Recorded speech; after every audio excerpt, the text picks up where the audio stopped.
Assalamualaikum warahmatullahi wabarakatuh. Kembali lagi di channel Hikmah Misteri. Dan tentunya masih bersama saya Mas Nara. Di kesempatan kali ini saya akan menceritakan sebuah treat horor dengan judul Terjerat Pelet Abang Ipar. Treat ini ditulis oleh @omrush. Bagi kalian yang belum follow akun Twitternya, silakan bisa mampir dulu dan di follow.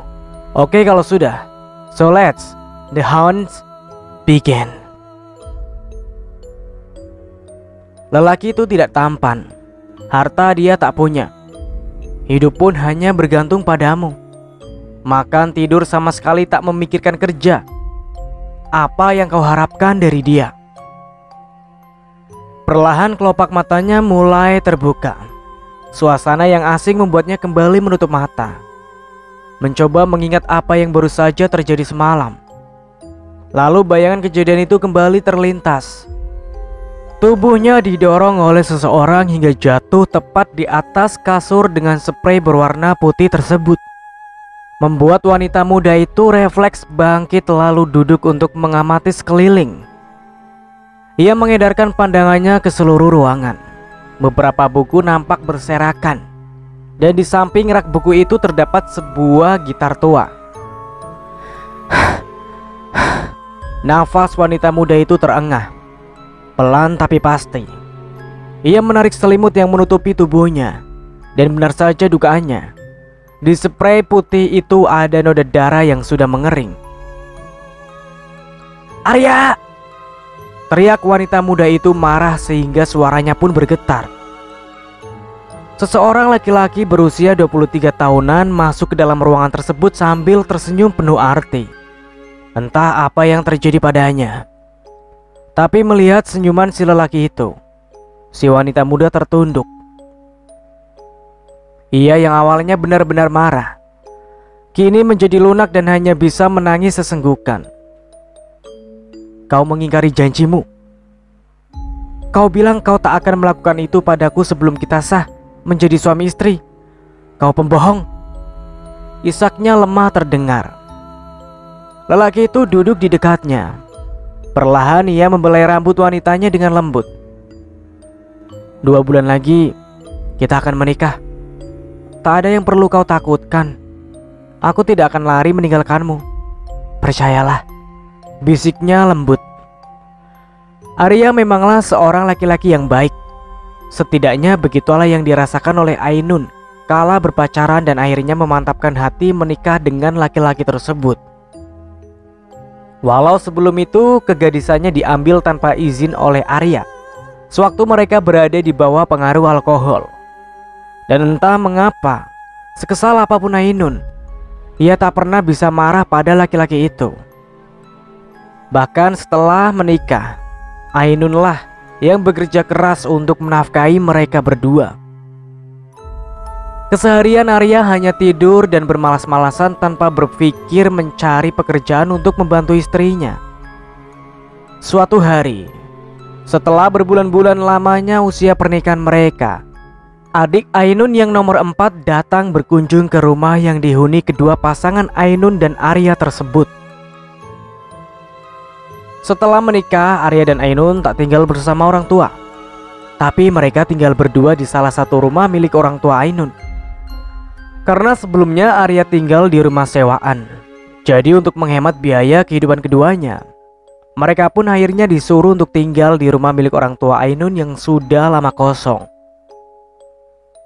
Memang beberapa waktu lalu, Ainun diberitahu ayahnya kalau adiknya yang sudah beranjak remaja itu akan tinggal sementara waktu bersama mereka, dikarenakan adiknya akan bersekolah di kota tersebut. Dan ya, Ainun tentu tak keberatan sama sekali. Ia bahkan sangat senang dan antusias menyambut kedatangan adiknya tersebut. Bahkan sudah dari awal, ia membersihkan dan merapikan kamar yang akan ditempati oleh adiknya selama ia bersekolah di sana. Hari-hari berlalu. Tak terasa sudah 1 bulan semenjak adiknya tinggal bersama mereka. Namun tidak seperti bulan-bulan sebelumnya. Hubungan Ainun dan Arya sekarang nampaknya tidak baik-baik saja. Pertikaian yang berujung saling diam selalu mewarnai kehidupan rumah tangga keduanya. Tapi Ainun lega, karena meskipun hubungan mereka mulai renggang, setidaknya Arya tak bercerita apa-apa pada adiknya dan masih bersikap ramah pada sang adik. Malam itu, hujan turun dengan lebatnya, membuat Ainun yang baru selesai kerja lembur tersebut mau tak mau harus menerobos hujan, mengingat adik dan suaminya yang pasti sedang menunggunya pulang. Namun sebelumnya keluar, Ainun lebih dulu mampir di meja kerja temannya. "Win, kamu kapan pulang?" tanya Ainun pada seseorang wanita berusia 25 tahunan yang sedang duduk menghadap meja kerjanya. "Kerjaanku belum selesai." "Memangnya kenapa, Nun?" jawab Wiwin lalu balik bertanya. "Aku lupa membawa jas hujan. Padahal pasti adik dan suamiku sudah menungguku dengan perut lapar," ucap Ainun dengan raut cemas. "Ya sudah, kamu pakai jas saja hujan punyaku. Ada di dalam jok. Nih kuncinya. Nanti titipkan saja kuncinya sama Anto," kata Wiwin seraya memberikan kunci motornya. Ainun mengerutkan alisnya. "Enggak ah, kalau aku pakai jas hujanmu, lalu kamu sendiri bagaimana?" "Kerjaanku masih banyak, Nun. Serius, mungkin akan selesai 2 jam lagi." "Nggak mungkin kan dalam waktu 2 jam hujannya nggak berhenti-berhenti?" Ainun akhirnya pulang dan menggunakan jas hujan milik Wiwin. Singkat cerita, setelah ia sampai di rumah, rupanya pintu rumah terkunci rapat. Bahkan beberapa lampu nampaknya tak dinyalakan. Beberapa kali Ainun mengetuk-ketuk pintu, tapi tak ada respon dari dalam. Karena saat itu hujan masih turun sangat deras bersamaan dengan guruh guntur dan petir. Dalam keadaan gelap dan hujan, Ainun berjalan ke arah pintu dapur yang terletak di samping dan sedikit menjorok ke belakang. Namun nihil, pintu itu juga ternyata dikunci dari dalam. Kemana sih mereka? Sungut Ainun kesal. Cekrek, lampu menyala tiba-tiba dari kamar adiknya. Saat Ainun mengintip dari celah kaca yang gordennya sedikit terbuka, ia melihat pemandangan yang membuat jantungnya seakan berhenti berdetak. Mengapa tidak? Karena ia melihat dengan mata kepalanya sendiri sang adik dan suaminya sedang melakukan hal yang senonoh di dalam kamar tersebut. Karena hati dan perasaannya sudah tak bisa lagi mengendalikan emosinya yang memuncak, Ainun mengambil sebuah batu, lalu memukulkannya pada kaca jendela hingga pecah berkeping-keping. Adik dan suaminya yang sedang asyik berzina tersebut jelas kaget dan nampak sekali raut ketakutan adiknya ketika melihat wajah Ainun yang merah padam. "Buka pintunya!" Ainun berteriak. Plak! Sebuah tamparan mendarat di pipi mulus sang adik. Darah dari luka di tangan Ainun pun ikut membekas di pipi gadis itu. "Aku pulang hujan-hujanan hanya karena memikirkan perut kalian berdua. Tapi rupanya apa yang aku lihat malam ini sangat berbanding terbalik dengan apa yang aku lakukan untuk kalian. Apa kalian itu tidak punya otak? Hah? Kau juga, Arya? Dia ini kan adikku. Adikku! Kenapa kalian begitu tega? Hah?" teriak Ainun dengan suara yang bergetar menahan tangis. Arya hanya berdiri mematung terdiam 1000 bahasa. Begitu juga adiknya yang tertunduk sesekali terisak. "Aku akan melaporkan kelakuan kalian pada Abah," ancam Ainun akhirnya. Disitulah baru Arya mulai bicara, dan tangis adiknya semakin terdengar jelas. "Aku hilaf. Aku benar-benar hilaf. Tolong jangan ceritakan masalah ini pada Abah," ujar Arya memohon. "Jangan, Kak. Aku sungguh minta maaf. Ini semua di luar kendaliku. Ya Tuhan, aku benar-benar bodoh. Tolong jangan sampai masalah ini sampai ke telinga Abah. Aku bisa mati, Kak." Ishak sang adik memelas. Ainun benar-benar marah saat itu. Ia sama sekali tak menggubris perkataan keduanya. Brak! Ainun membanting pintu kamarnya. Ia langsung menjatuhkan tubuhnya di atas kasur. Ainun membenamkan wajahnya ke bantal dan mulai menangis sesenggukan. Hampir 1 jam lebih, ia menangis. Dan perlahan-lahan ia mulai tertidur. Dalam mimpinya, Ainun melihat spray miliknya hanyut terbawa arus ketika sedang dicuci. Dan akhirnya ia terbangun ketika sebuah tangan mengelus punggungnya. Rupanya itu adalah Arya. Arya memohon dan memberikan penjelasan atas apa yang terjadi malam itu. Aku berjanji tidak akan mengulangi hal itu lagi. Dan aku mohon, jangan sampai masalah malam ini sampai ke telinga ayahmu. Karena aku yakin kau pasti akan disuruh meminta cerai. Dan aku benar-benar gak sanggup kehilangan kamu, ucap Arya lirih, membuat dada Ainun bergetar. Meski ia sangat sakit dan kecewa, tapi entah kenapa ia tak tahan jika sudah kena rayuan Arya. Dan akhirnya Ainun pun mau memaafkan suaminya, dengan syarat untuk tidak lagi mengulangi hal itu. Tentu saja Arya menyanggupi dan berjanji. Bahkan sumpah atas nama Tuhan pun ia ucapkan untuk membuktikan kesungguhan janjinya pada Ainun. Hari-hari kembali seperti biasa.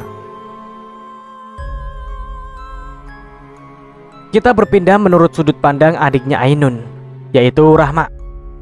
Semenjak kejadian malam itu, hubungan kakak beradik tersebut menjadi renggang. Meskipun tinggal serumah dan tersentuh bahu ketika berpapasan, mereka saling acuh dan tak mau menghiraukan satu sama lain. Begitu juga Arya. Meski satu atap dengan Rahma, ia sudah tak lagi mau bertegur sapa dengan adik iparnya tersebut. Setidaknya seperti itulah yang mereka tambahkan ketika Ainun ada di rumah. Namun yang terjadi di belakang Ainun tentu saja berbeda dari yang tampak di depan. Meski tak lagi bertegur sapa di hadapan Ainun, tapi mereka masih bertukar pesan melalui aplikasi di smartphone. Hubungan keduanya masih sangat baik. Bahkan bisa dibilang masih sangat panas-panasnya. Sesekali mereka akan keluar dan menginap di penginapan, ataupun singgah di semak-semak dan melakukan hal tak senonoh di sana.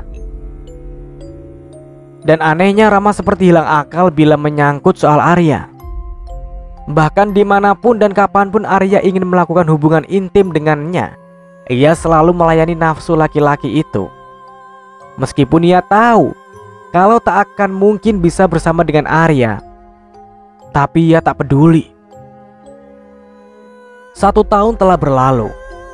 Hari itu sepupu Ainun yang bernama Ida datang berkunjung ke rumah bersama dengan anaknya yang baru berusia 3 tahun.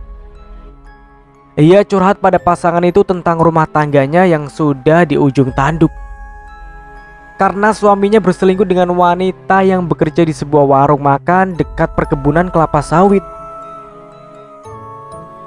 Kalau dia selingkuh, kau harus selingkuh juga. Jangan mau kalah, ujar Arya terdengar menyela pembicaraan keduanya. Ainun menarik nafas sembari menatap tajam ke arah Arya. Maaf, aku hanya bercanda, ucap Arya kemudian. Setelah sekian lama mereka mengobrol, Ida pun bermaksud untuk berpamitan pulang. Namun ditahan oleh Ainun yang melihat keponakannya itu sudah tertidur lelap di depan televisi. Kalian menginaplah di sini semalam? Tuh lihat si Adel, sudah tidur dak. Kasihan kalau harus dibangunkan. Ida melirik putri kecilnya tersebut, dan akhirnya ia pun mengangguk. Jam sudah menunjukkan pukul 5 sore kala itu. Maaf ya dak, aku gak bisa menemani kalian malam ini. Soalnya aku dapat shift malam seminggu terakhir ini, ucap Ainun seraya menggenggam tangan Ida. Iya gak apa-apa, aku ngerti kok. Hati-hati kerjanya ya, balas Ida tersenyum. Sepeninggal Ainun, Ida dan Arya mengobrol panjang. Dan sesekali Ida tertawa lepas dengan lelucon yang dilontarkan Arya. Dan entah bagaimana, tiba-tiba Arya perlahan-lahan mulai mendekatkan bibirnya pada pipi Ida. Keduanya terbawa suasana, hingga akhirnya azan maghrib pun berkumandang, menyudahi ciuman keduanya. Tangan Arya masih berada di bahu Ida, ketika Rahma masuk ke dalam rumah, Arya melempar senyuman pada adik iparnya itu. Namun Rahma menunjukkan tatapan tak sukanya pada Ida yang refleks menggeser duduk menjauhi Arya. "Baru pulangkah Rahma?" tanya Ida berbahasa basi. Namun jelas suaranya terdengar gugup. "Kalau aku tidak pulang, apa yang akan kalian lakukan?" ujar Rahma balik bertanya lalu berjalan dengan langkah kasar menuju kamarnya. Arya menanggapi itu hanya tersenyum. Ia tahu jika Rahma cemburu pada Ida. "Aduh, aku jadi merasa bersalah.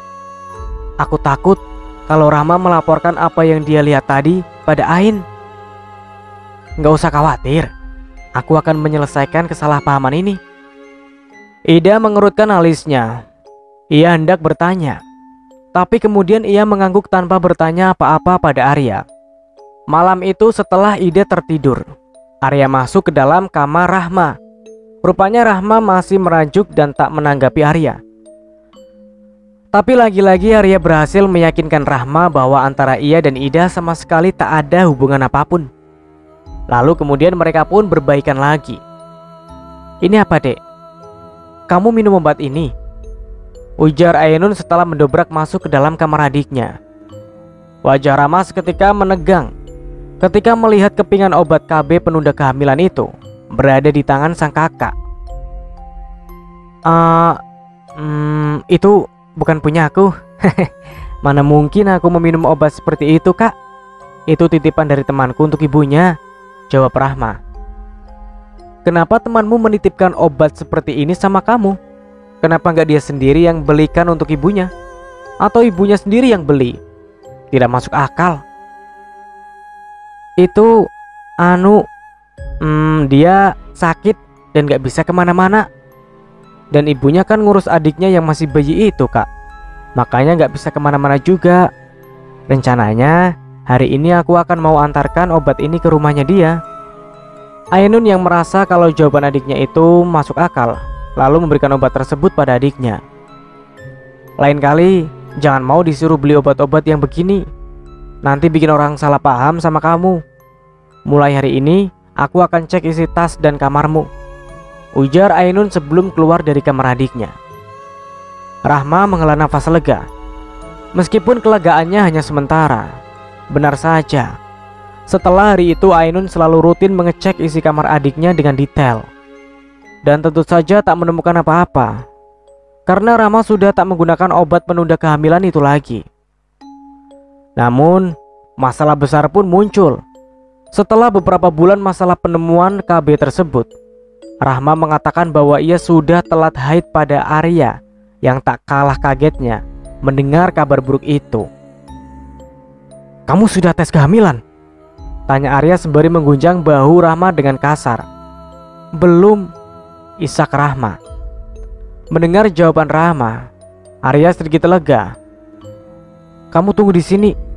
Aku akan beli alat tesnya dulu." Singkat cerita, setelah menunggu beberapa saat, hasil tesnya pun mulai terlihat. 2 garis merah muda nampak sangat jelas terlihat. Rahma menangis sejadi-jadinya ketika mengetahui kalau ia sudah positif hamil. Arya nampak cemas dan tak kalah bingung. Bagaimana kalau masalah ini sampai ke telinga Ainun dan orang tuanya? "Kamu harus gugurkan kandunganmu." "Aku takut. Kenapa kita nggak jujur saja sama Kak Ainun? Aku yakin dia bakal mengerti dan izinin kita buat nikah," ujar Rahma seperti sudah kehilangan akal. "Itu tidak mungkin," bentak Arya gusar. Semenjak hari itu, Arya jarang berada di rumah. Bahkan nomor Rahma pun sudah ia blokir. Rahma yang masih berusia belasan tahun itu pun tentu tak pandai menutupi rasa takut dan kekhawatirannya di hadapan Ainun. Apalagi sudah beberapa waktu ini, ia mulai mengalami mimpi buruk yang aneh dan membangunkannya tepat di tengah malam dengan badan yang dibanjiri oleh keringat. Ainun mulai mencium gelagat anehnya pada adiknya yang menjadi lebih tertarik pada buah-buahan muda seperti kedondong, mangga muda. Bahkan beberapa kali ia melihat adiknya itu memakan jeruk nipis yang dicampur dengan kecap asin dan cabai. Tanpa sepengetahuan adiknya, hari itu Ainun membawa Rahma ke tempat praktek dokter Hartini yang merupakan teman lamanya Ainun. Di tempat itu Rahma dicek dan diminta untuk melakukan tes kehamilan. Meski menolak, namun ia tetap dipaksa oleh Ainun. "Tidak akan sakit, cuma air kencingmu yang dibutuhkan," bentak Ainun.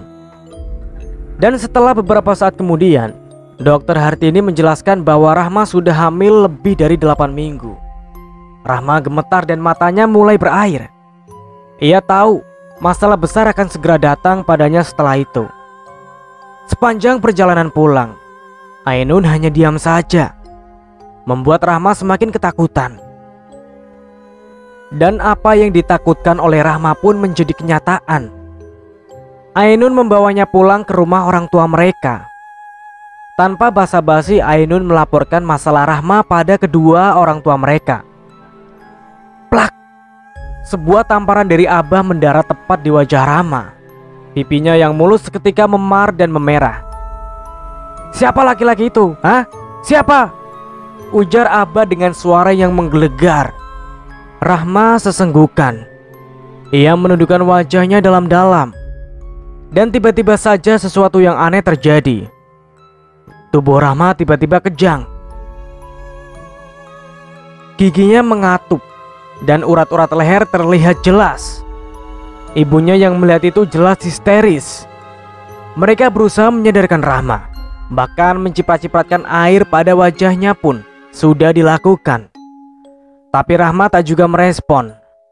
Tubuhnya masih kejang dan darah mulai keluar dari hidungnya.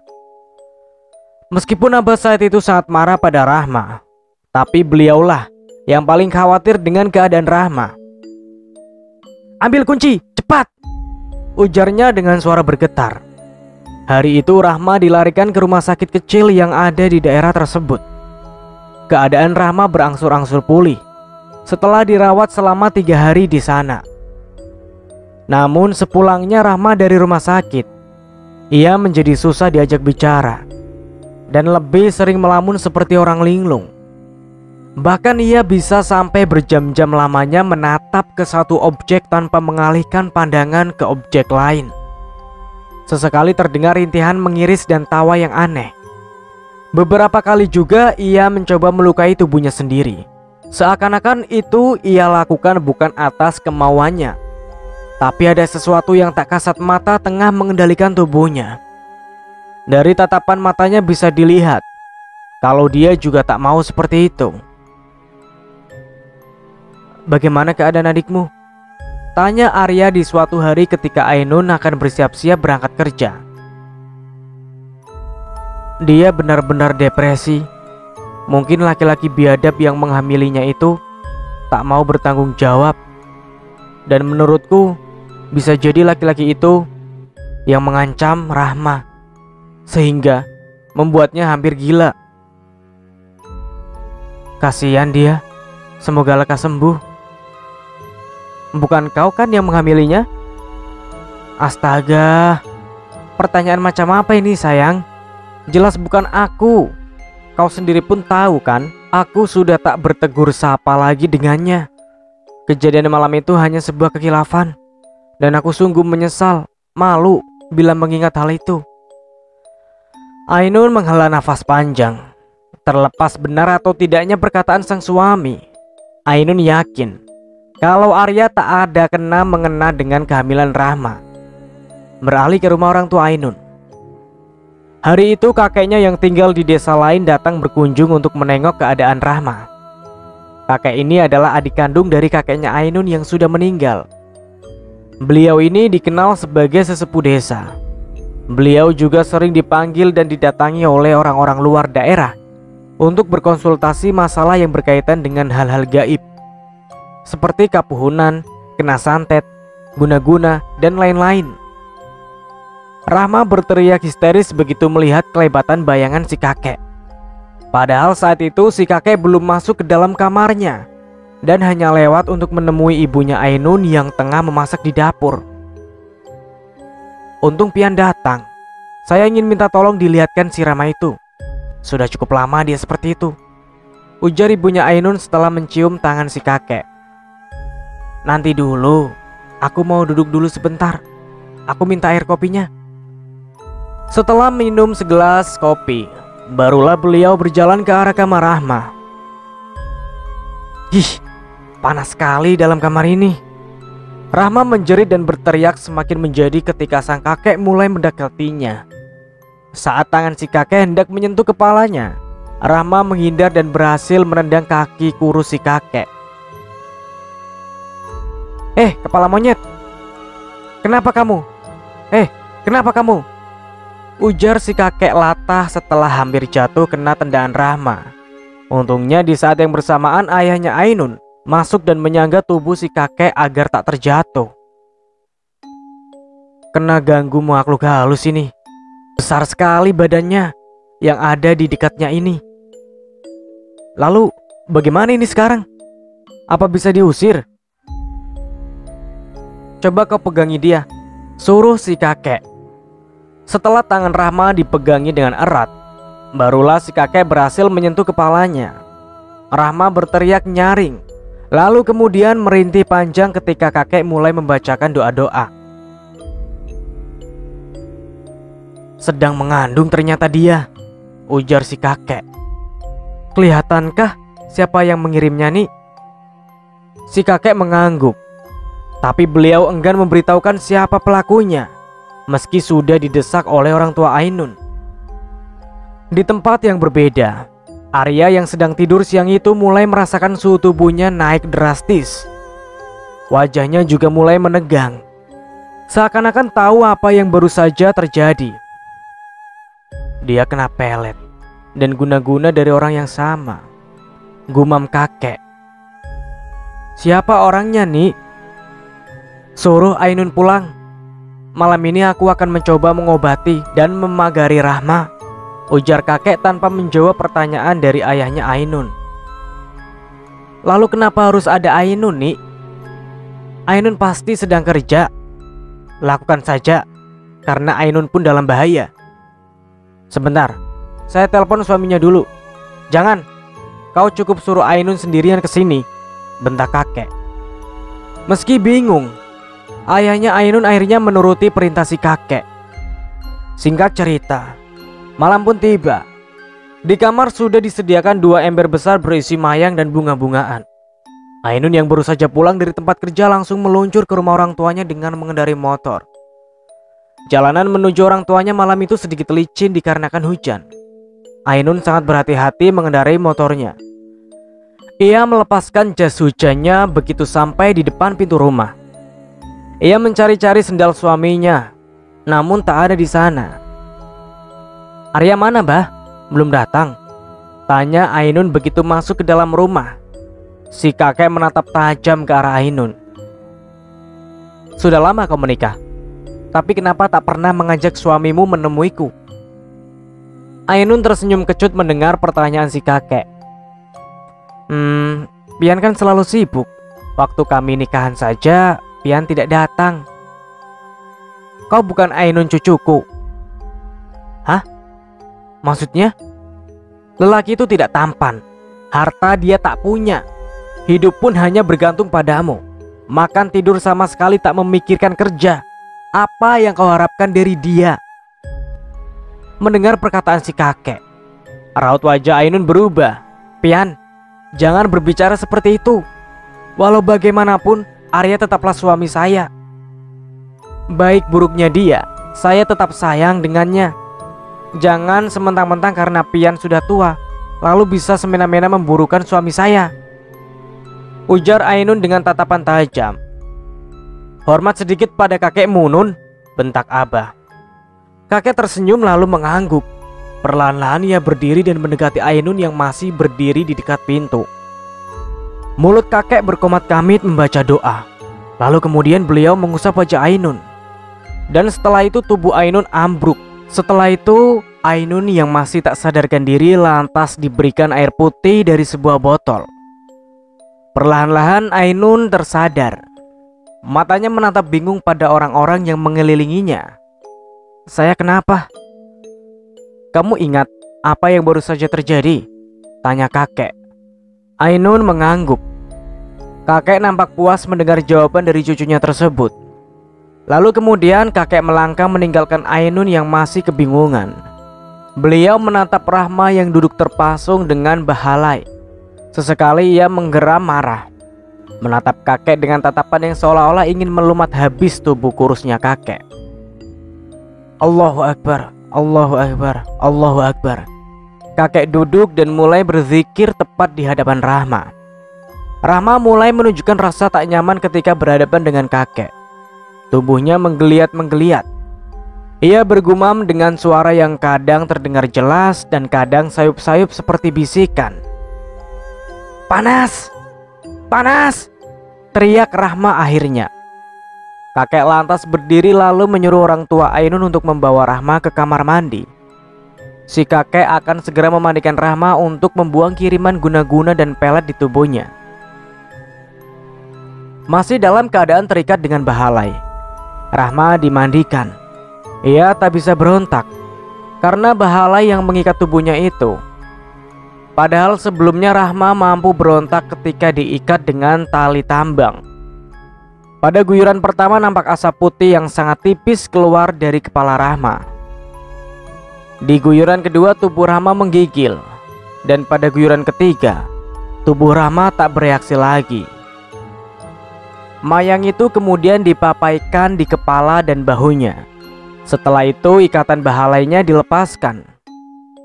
Ainun yang juga ada di sana disuruh mengganti bajunya dengan tapih. Kemari, biar kau sekalian kumandikan. Saat dimandikan guyuran demi guyuran, Ainun merasa ada sesuatu yang keluar melalui kepalanya. Rasanya panas lalu kemudian menghangat. Rasanya lega, plong, nyaman, dan tubuh terasa jauh lebih segar setelah dimandikan. Kalian semua jangan ada yang keluar rumah malam ini.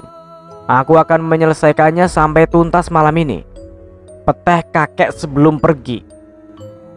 Beliau pergi diiringi tatapan bingung oleh orang-orang di rumah tersebut.